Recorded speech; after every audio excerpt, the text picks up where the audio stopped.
Avec Stanleyville, l'actuelle ville de Kisangani comme point de départ de la voie nationale au Congo belge en 1902, la Société nationale de chemin de fer du Congo était l'une des entreprises publiques sur lesquelles était fondée l'économie du pays.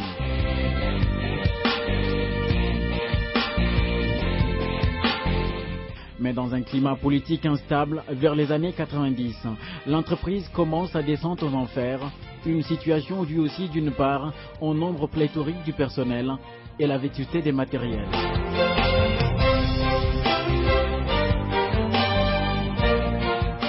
Avec un lourd passé négatif dans le domaine technique, financier, tout restait dans le rouge. Il fallait donc un plan de redressement initié par le gouvernement, avec le concours de la Banque mondiale.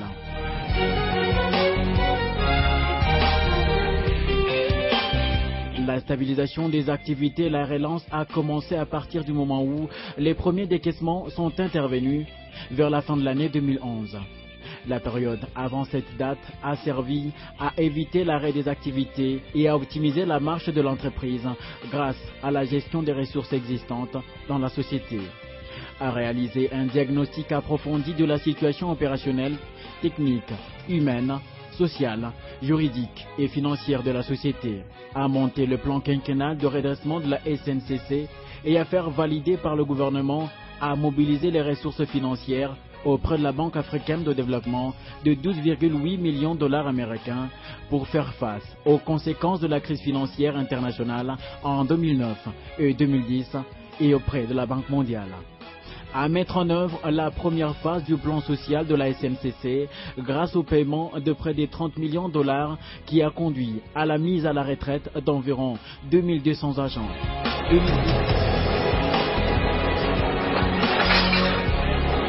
Avec le projet de transport multimodal PTM, la RDC parvient à décrocher un financement auprès de la Banque mondiale dont près de 90% va au plan de redressement de la SNCC. Et depuis 2012, cette société renforce considérablement son parc de locomotives, répondant aux besoins de trafic. Il est aussi à signaler qu'au mois de mai dernier, la SNCC venait d'acquérir 9 autres locomotives.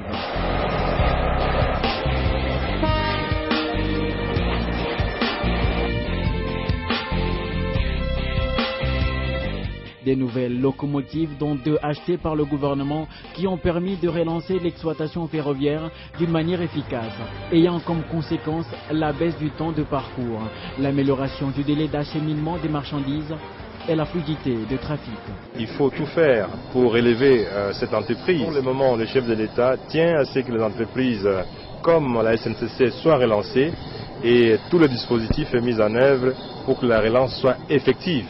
C'est pour ça que le chef de l'État m'a délégué personnellement ici pour que je puisse non seulement réceptionner les 9 premières locomotives, mais aussi envoyer un signal fort au personnel et aux dirigeants de cette entreprise.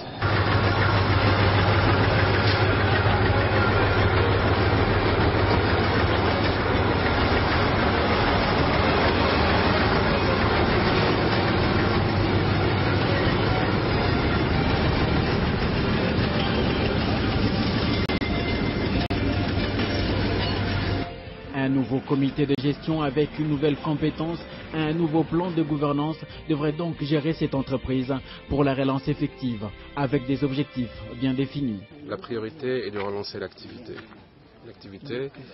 Notre activité de transport, et nous allons proposer un plan en 3 étapes.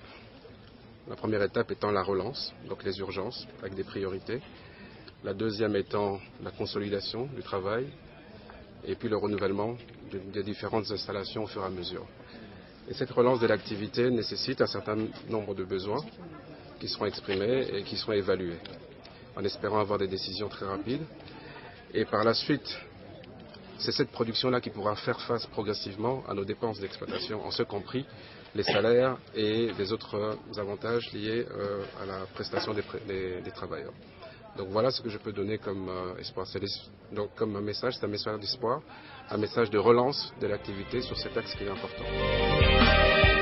En plus, son personnel a été formé à la maintenance de ces engins en Afrique du Sud.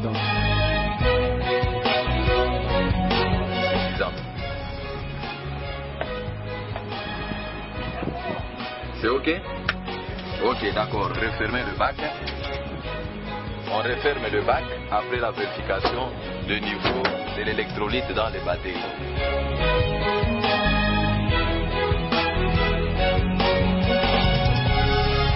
La voie ferrée demeure aussi une préoccupation majeure des dirigeants de cette société. Elle sera bientôt rénovée.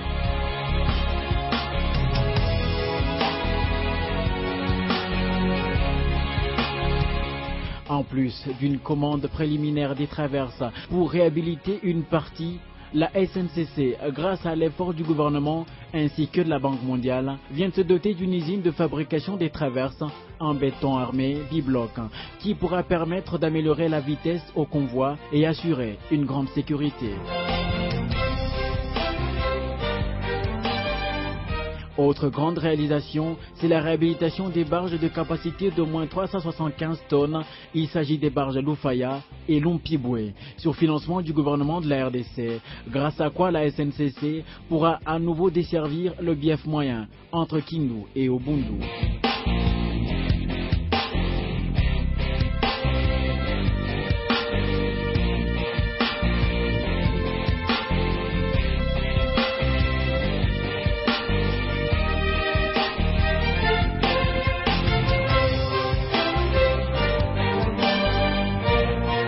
Le bief moyen, long de 310 km entre Kindu et Ubundu, bénéficiera aussi des services de la barge Lubudi en pleine réhabilitation.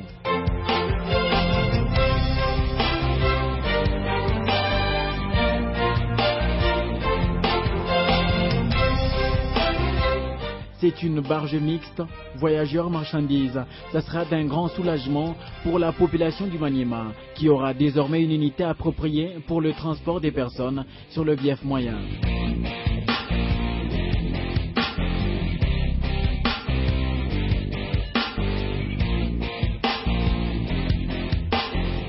Et même sur le lac Tanganyika, le trafic va être renforcé. Une fois la réhabilitation du MV Sendwe terminée, une autre réalisation rendue possible grâce au gouvernement central.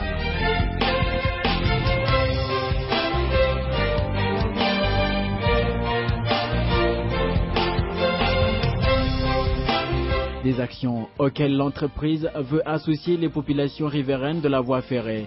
La SNCC vient de créer le long de son chemin de fer les associations des riverains de la voie ferrée. Elle pourra se charger de l'assainissement de la voie ferrée et sa sécurité, avec à la clé une rétribution pour un épanouissement social conséquent.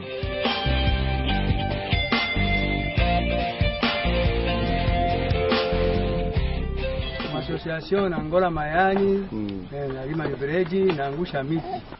Ndio association yetu mzuri, sababu yenyewe tuko natumika nao, wanatumika na ile conscience ya kazi kabisa. Wanaonyesha kabisa kweli biko na nia ya kazi.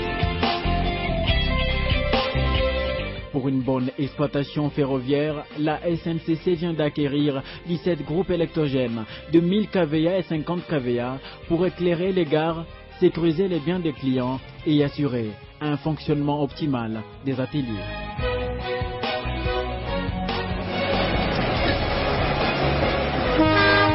D'ici 2014 à 2015, la SNCC compte faire davantage dans son processus de modernisation, avec notamment l'achat cette fois des 18 locomotives toutes neuves, l'acquisition de 7900 tonnes de rails, la modernisation du système de suivi d'acheminement et de navigation et installation.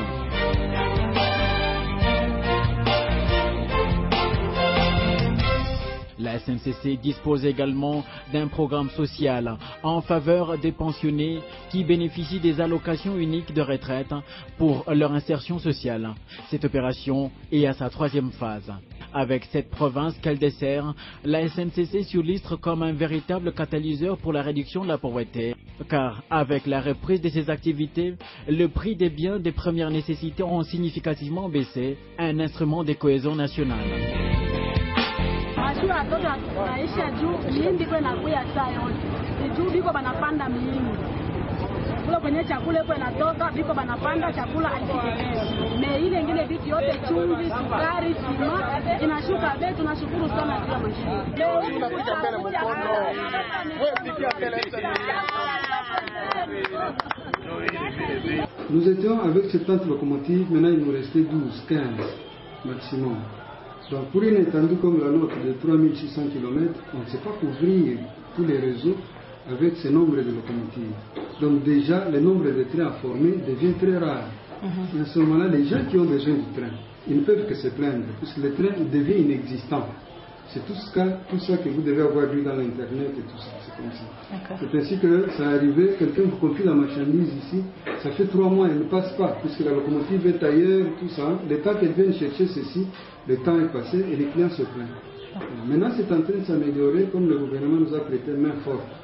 Nous avons de nouvelles locomotives qui viennent. Les gens eux-mêmes, je pense que vous avez récolté des avis des gens, ils ont constaté le changement, ça commence à aller. Un vecteur du développement qui offre au pays 5 corridors, qui donne accès à un grand nombre de ports internationaux de l'Afrique subsaharienne. La Société nationale des chemins de fer du Congo reprend progressivement sa place, notamment dans l'économie du pays, où elle est appelée à jouer un rôle d'avant-garde.